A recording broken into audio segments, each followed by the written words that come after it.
আলাইকুম।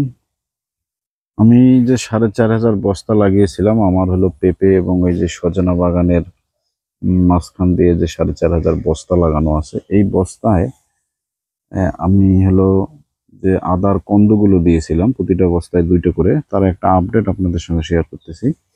এই যে আদার কন্দগুলো আর কি কেবল গজানো শুরু করেছে, এইখানে আছে।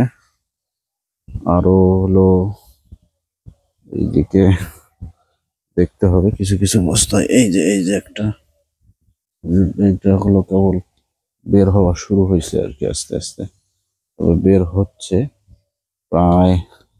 আমরা যদি একটু দেখি এই যে একটা বের হয়েছে, ওই যে সামনে হলো বের হয়েছে, এভাবে হলো বের হচ্ছে।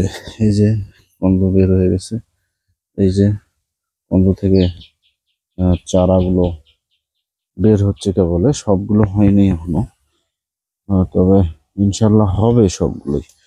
এই যে যেটা এই যে বের হয়েছে, এটা বেশি দিন এখনো বয়স হয়নি, এটা লাগানো হয়তো ১০-১২ দিন হয়েছে।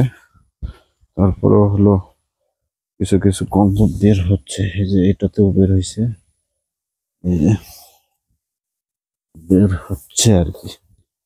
মোটামুটি হয়তো মানে বলা যাবে যে হয়তো 10% হয়তো বের হচ্ছে। এই যে কেবল বের হওয়া শুরু করতেছে। এই যে ঠিক আছে, এগুলো বের হলে আবার হলো আপনাদের মাঝে শেয়ার করবো আমি। ধন্যবাদ সবাইকে। আসসালামু আলাইকুম।